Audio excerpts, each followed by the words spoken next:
The wind howled across the Bavarian Alps as a small team of archaeologists descended into a forgotten tunnel, a passage carved deep beneath the ruins of Obersalzberg. Dust and frost clung to their suits as lights flickered across walls marked with the faded insignia of the Reich. At the end of the corridor stood a sealed steel door, untouched since 1945. Behind it, silence, and then the hiss of air older than memory. Inside, they found boxes marked with the eagle and swastika, and beneath those, Soviet inventory tags. What they uncovered would rewrite the closing chapter of World War II and the beginning of the Cold War. Chapter 1. Shadows before the storm. Before the fires of war lit Europe, the continent breathed in uneasy silence. The 1930s were years of contradiction, progress and poverty, hope and fear. In Berlin, banners fluttered above crowded streets where music drifted from cafes. But beneath the rhythm of daily life, something darker stirred. The wounds of the Great War had never truly healed. Inflation had crushed families. Veterans haunted the boulevards, medals pinned to empty coats. And across Germany, one man's voice promised restoration and revenge. Adolf Hitler's words echoed through radio sets and town squares alike. "Germany will rise again," he declared, his voice trembling with conviction. To some it was salvation, to others a warning. The Treaty of Versailles had humiliated a proud nation, and the world watched as anger turned into organization, flags into armies. Meanwhile, in the quiet corridors of London, diplomats argued about compromise. Peace at any cost, some said. Others, like Winston Churchill, saw the storm forming and spoke against appeasement. But few listened. Britain's people were tired of war. Europe's leaders were tired of fear. And so, as Germany rebuilt its might, the world closed its eyes, hoping the danger would pass them by. Across the Atlantic, the United States stood distant, sheltered by oceans and optimism. President Roosevelt focused on recovery, not rearmament. Factories in Detroit hummed for cars, not tanks. In Paris, cafes filled again with laughter. Artists painted in Montmartre, and lovers walked the Seine as if the last war had truly been the war to end all wars. But the air was tense, a silence before thunder. In the East, the Soviet Union watched. Stalin's purges consumed generals, scientists, anyone who dared whisper dissent. Yet the Red Army grew stronger in secret. Intelligence reports from Poland hinted at movements, fortifications, rearmament. No one knew what was coming, only that it was coming fast. By 1938, the world's balance began to crack. The Anschluss bound Austria to Germany. The Sudetenland followed soon after, its people divided between relief and terror. Old borders fell like dominoes, and through it all, a new kind of war was being born. One fought not only with weapons, but with information, propaganda, and fear. Ordinary families felt it too. In Warsaw, a baker whispered to his wife that another war was inevitable. In Moscow, a young engineer designed engines he knew would one day power machines of death. In London, a mother hung blackout curtains over her children's window, just in case. The stage was set, not by heroes or villains alone, but by millions of choices made in silence. Choices born of desperation, pride, and denial. The world was preparing for war, though few dared to admit it aloud. And in the shadows, beneath ministries and embassies, men in dark suits passed envelopes, traded names, and laid the groundwork for operations that would never appear in public record. Some would vanish into the chaos ahead, others would shape history from the dark. As the summer of 1939 arrived, Europe trembled on the edge of a blade. Diplomats still exchanged pleasantries. Soldiers still stood at parade rest, but somewhere in the heart of Germany, engines were warming, and the map of the world, the one people thought they knew, was about to burn. Chapter 2. The Descent into War. The morning of September 1st, 1939, began like any other in Warsaw. Market vendors set up their stalls, trams clattered through the streets, and schoolchildren walked with their satchels swinging at their sides. Then at 4:45 a.m. the sky erupted. German dive bombers screamed overhead, Stukas diving with mechanical wails that froze the soul. Within hours, smoke choked the horizon. The invasion of Poland had begun. For many across Europe, the news came as disbelief. Radios crackled with urgent broadcasts. German forces have crossed the Polish border. In London, Prime Minister Neville Chamberlain's voice trembled as he addressed the nation 2 days later. "This country is at war with Germany." The words hung heavy, as if the very air thickened with their weight. The world slid from uneasy peace into organized chaos. German tanks, the panzer divisions, rolled with terrifying precision, cutting through defenses that had barely formed. It wasn't a war of trenches anymore. This was something new. Speed, surprise, and coordination. Blitzkrieg, lightning war. Inside the Reich Chancellery, Hitler watched the reports with satisfaction. He believed destiny favored him, that history itself was bending toward his vision of domination. In his private journal, one of his generals wrote, "The Führer smiles often now. He believes himself invincible." But in secret, many officers already feared his recklessness. They obeyed, but they doubted. In Moscow, Stalin's gamble unfolded in silence. Bound by the Molotov-Ribbentrop Pact, the Soviets invaded Poland from the east just weeks later. Two old enemies divided a nation between them. For the first time, the world glimpsed the cold pragmatism that would define the decades ahead. Trust was a currency none could afford. Across Europe, alliances mobilized. France fortified the Maginot Line, confident behind its concrete walls. Britain deployed the British Expeditionary Force to support the French front, but both underestimated their enemy. As 1940 dawned, the German war machine turned west. Denmark fell in hours, Norway in weeks, and by May, France, proud, defiant France, was collapsing. The German advance was relentless. Panzer divisions pierced through the Ardennes, a forest the Allies believed impassable. Refugees clogged the roads, families carrying what they could as Luftwaffe aircraft strafed the columns. In Dunkirk, surrounded and desperate, over 300,000 Allied soldiers waited on the beaches as the German army closed in.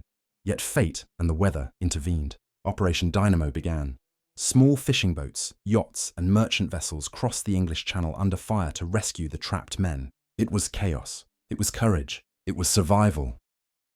Back in Berlin, victory parades filled the streets. Hitler stood before cheering crowds, declaring the dawn of a new European order. But not everyone celebrated. In hidden rooms beneath government offices, resistance movements began to take shape. A French general named Charles de Gaulle fled to London, vowing to continue the fight. Across occupied territories, whispers of rebellion spread. Meanwhile, in Britain, a new voice rose above the despair.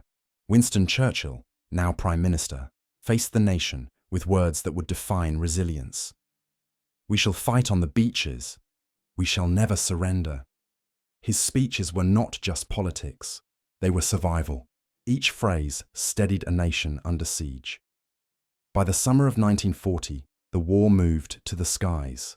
The Battle of Britain was not fought on fields or trenches, but above rooftops and rivers. Civilians watched as dogfights painted white arcs across the blue. The Luftwaffe bombed London night after night, the Blitz, reducing entire neighborhoods to ash. Yet the city did not fall. People took shelter in the underground, emerging each morning to sweep the glass from their doorsteps.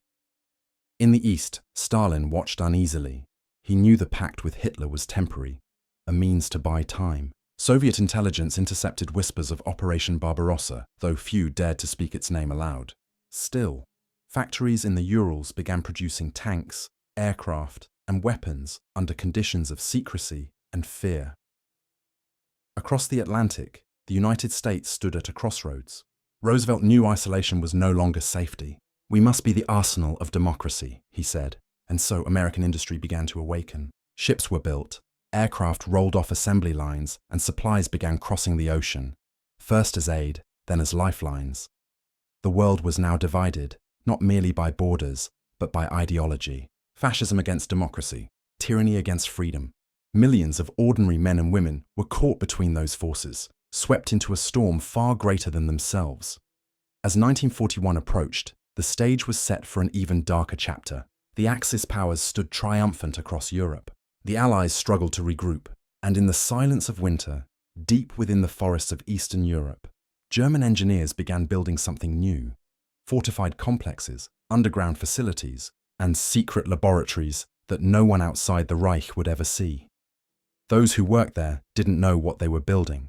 They only knew it wasn't meant for the light of day. Chapter 3. Fire in the East. At dawn on June 22, 1941, the silence along the Soviet border shattered. Operation Barbarossa had begun. 3 million German soldiers surged eastward, their tanks grinding across the fields of Ukraine, Belarus, and the Baltic states. The sky roared with the thunder of aircraft. Artillery flashed on the horizon like lightning from a mechanical storm. Hitler's gamble, to crush the Soviet Union before winter, was unleashed with brutal precision. For the soldiers who crossed that border, the war transformed instantly. This was not the disciplined advance of the early campaigns. It was annihilation. Villages burned. Civilians fled into forests, clutching children and icons, leaving behind everything but the will to survive. Reports from the front told of entire Soviet divisions encircled and destroyed within days. German commanders radioed back, resistance collapsing. But even then, deep in the Kremlin, Stalin refused to believe. For nearly a week, he remained secluded, silent, in shock. Then, finally, on July 3rd, his voice cracked over the airwaves. "Comrades, our cause is just. The enemy will be crushed." It was a call to endure the unendurable. And across the Soviet Union, from peasants to factory workers, that call became survival itself. As the German forces advanced, their supply lines stretched thin. The summer sun turned the roads into dust and the rivers into mud. Still, they pressed forward. Kiev fell, Smolensk burned, and by September, the Wehrmacht stood at the gates of Leningrad. The siege began. 872 days of hunger, cold, and unimaginable endurance. Inside the city, people boiled wallpaper for the glue, scraped bark from trees, and fought over crumbs of bread. Yet somehow they held on. Further south, in the plains of Ukraine, another horror unfolded in the shadows. Mobile killing units, the Einsatzgruppen, followed behind the front lines, executing Jews, Roma, and political prisoners in ravines and forests. The Holocaust by bullets had begun. Soldiers, photographers, and locals witnessed the unimaginable. And the world would not know the full scale until years later. By October, German troops reached the outskirts of Moscow. Snow fell, light at first, then heavier, suffocating. The temperature dropped to -40. Engines froze, rifles jammed. The soldiers who had expected to march triumphantly through Red Square now wrapped themselves in rags and waited for orders that never came. Stalin refused to abandon the capital. Not one step back, he decreed.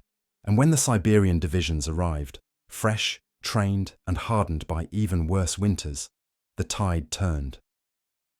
On December 5th, the Soviet counteroffensive began. Waves of troops charged through blizzards, driving the exhausted Germans back from the city. For the first time since the war began, Hitler's armies retreated. His fury was immediate. Generals were dismissed, others arrested. No withdrawal, he ordered.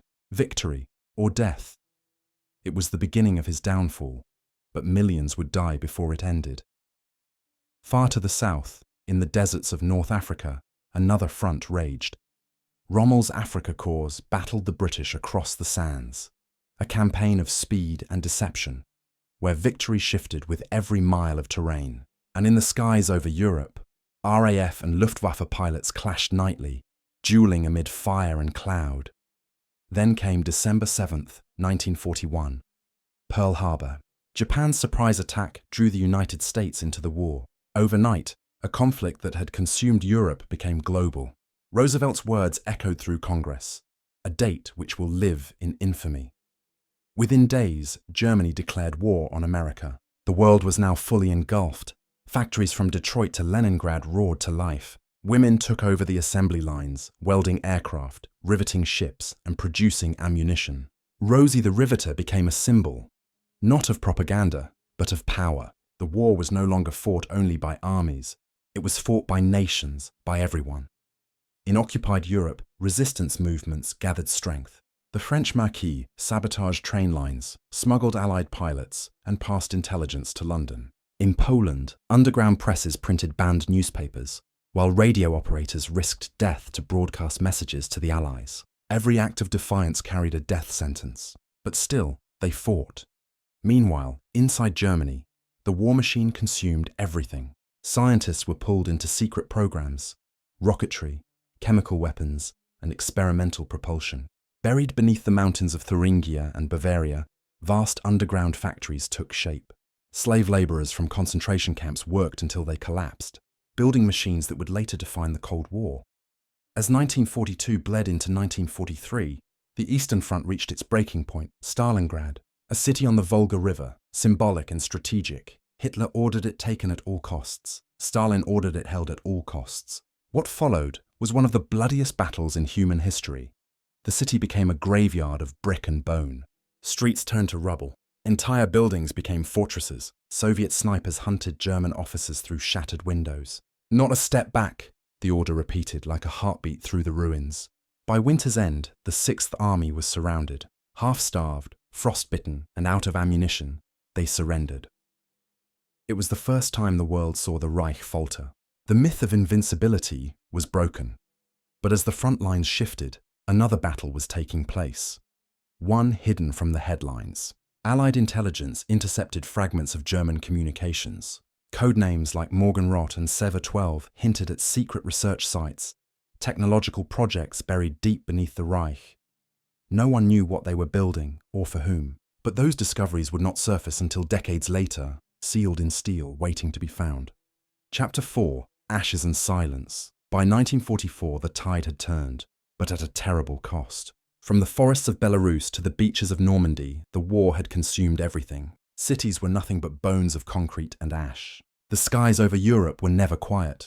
Bombers droned day and night, their engines echoing across continents. Each raid brought liberation to some and devastation to others. In London, people had learned to live with loss. The sirens wailed, and families moved instinctively toward the shelters. Children clutched gas masks. Mothers whispered stories in the dark, trying to drown out the thunder above. In Berlin, it was the same. Different flags, same fear. Civilians waited in basements as Allied bombs tore through the night. One German nurse wrote in her diary, "The air itself is on fire. Every breath tastes of dust and despair." On June 6, 1944, the world changed again. Operation Overlord, D-Day, began before dawn. Thousands of Allied ships crossed the English Channel, carrying men who had trained for years for that one moment. As the landing craft approached the beaches of Normandy, the horizon lit up with fire. Soldiers prayed, cursed, and gripped their rifles as bullets shattered the surf around them. Many never reached the sand. Yet those who did broke the line, inch by inch, meter by meter. By nightfall, the beachheads were secure. Back in Berlin, Hitler refused to accept reality. His map still showed advancing divisions that no longer existed. He issued orders to phantom armies, demanded attacks from units wiped out weeks before. Generals whispered of defeat, but none dared speak the word aloud. In his underground bunker, the walls began to close in. Across Eastern Europe, the Red Army pushed westward in a relentless tide. Cities like Minsk, Vilnius, and Warsaw were liberated and destroyed in the process. The Warsaw Uprising became a symbol of impossible courage. Civilians armed with homemade grenades fought German tanks in the streets, hoping for Soviet support that never came. For 63 days they held the city. When the uprising finally fell, the Germans razed what remained. Only rubble and silence were left behind. The scale of death was beyond comprehension. The Holocaust's full horror began to surface as Allied troops advanced. In April 1945, American forces liberated Buchenwald. A soldier wrote home, "I thought I had seen hell. Then I opened those gates." Emaciated survivors stared through wire with hollow eyes, too weak to speak. British troops at Bergen-Belsen found mass graves stretching beyond the horizon. The liberation brought relief, but also a haunting truth, that humanity had built its own abyss, and yet, amid the devastation, acts of mercy endured. A German farmer hiding Jewish children in his barn, a Soviet medic tending to both sides of the wounded, an American pilot parachuting food to starving Dutch families during Operation Manna. Even in the ruins, compassion flickered. As spring approached, the end drew near.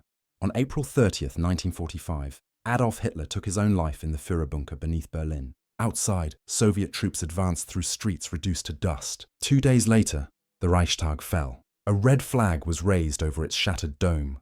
The war in Europe was over. But peace did not return immediately. The cost had been too high, the wounds too deep.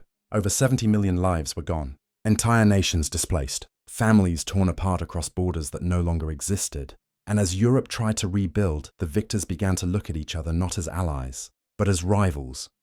In the ruins of German research facilities, Allied and Soviet teams raced to seize what remained.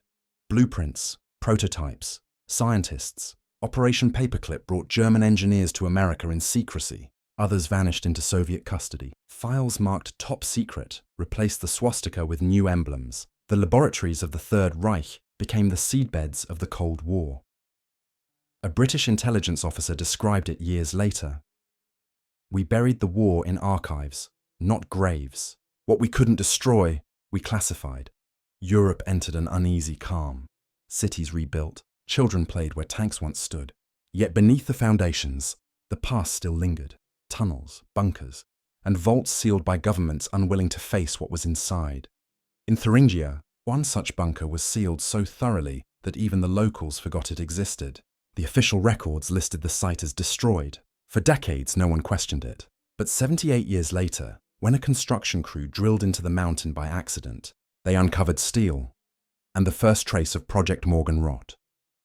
Dust filled the air as archaeologists descended through the darkness. Floodlights illuminated corridors lined with rusted crates marked with the Reich's insignia and Soviet lettering.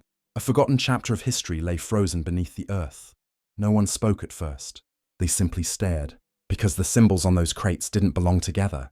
Nazi eagles beside the hammer and sickle, a collaboration that was never supposed to exist. The war had ended, but its secrets had only just begun to surface.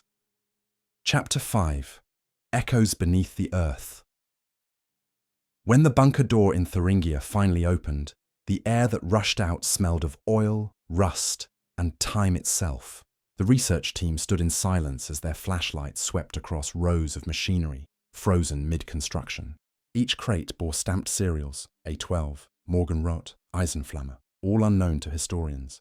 Along the walls, charts and blueprints curled with age, some written in German, others unmistakably Russian. Whatever had happened here, it was no ordinary bunker. It was a transfer point, a handoff between enemies. Government agents arrived within hours. The area was sealed, equipment confiscated, and the press told it was an environmental hazard. But whispers spread. Someone had seen a Soviet marking on a reinforced cylinder. Property of Directorate S, 1949.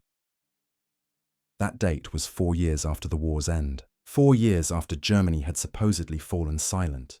Historians tried to trace it through official archives, but the trail ended in black ink and redactions. Operation Paperclip, Operation Osoaviakim, and a dozen unnamed programs, all threads leading into the same darkness. The truth was scattered across both sides of the Iron Curtain. Yet, as researchers examined the recovered documents, a clearer picture began to emerge. In the final months of the war, as Allied and Soviet troops closed in, a small faction within the collapsing Reich had initiated Project Morgenrot, Project Dawn. Its purpose, to preserve advanced experimental research and transfer it east, to ensure survival beyond defeat. But the technology itself, what they were trying to move, remains a mystery. Among the recovered materials were sealed canisters filled with rare metals, carbonized remains of experimental fuel, and a prototype schematic describing something labeled only as magnetischer Antrieb, Type Z, a magnetic propulsion unit, the kind of device scientists would not publicly theorize for another 20 years. If the documents were authentic, and the forensic evidence suggested they were, it meant that the early Cold War may have begun not in Washington or Moscow, but in these very tunnels, where enemies met under the flag of secrecy, not ideology, where survival outweighed loyalty. The discovery sparked fierce debate within academic circles. Some called it revisionist fantasy, others, a geopolitical turning point buried by both superpowers. Yet, in the dim footage leaked from inside the bunker, one phrase scrawled on a rusted panel stood out in white chalk. Neues Licht für die Zukunft. New light for the future. For the people who lived through the war, light had meant victory, freedom, peace. But for the ones who built what lay hidden underground, light may have meant something far more dangerous, knowledge that could never be controlled. Today, the Thuringia site remains under guard.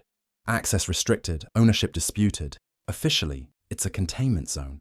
Unofficially, it's a reminder that history never stays buried forever. Every sealed vault, every missing file, every classified report tells us that the war didn't end cleanly. It bled into everything that came after.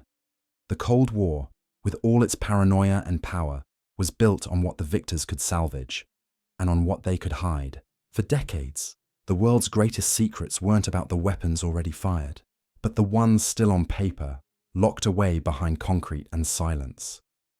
One of the archaeologists later described the feeling of standing inside the bunker. "It wasn't like finding history," she said. "It was like being watched by it." She was right. Every archive that opens reveals another layer of what people once chose to forget. The experiments, the betrayals, the quiet deals struck beneath the roar of war. And now, as ice melts, archives declassify, and satellites scan the Earth's scars, these hidden places begin to speak again. Not loudly, just enough to remind us that history is not past. It's buried, waiting for the next hand brave enough to open the door. The echoes beneath the earth continue, whispering through time. That victory and defeat are only surface words. Beneath them lies everything we were never meant to find.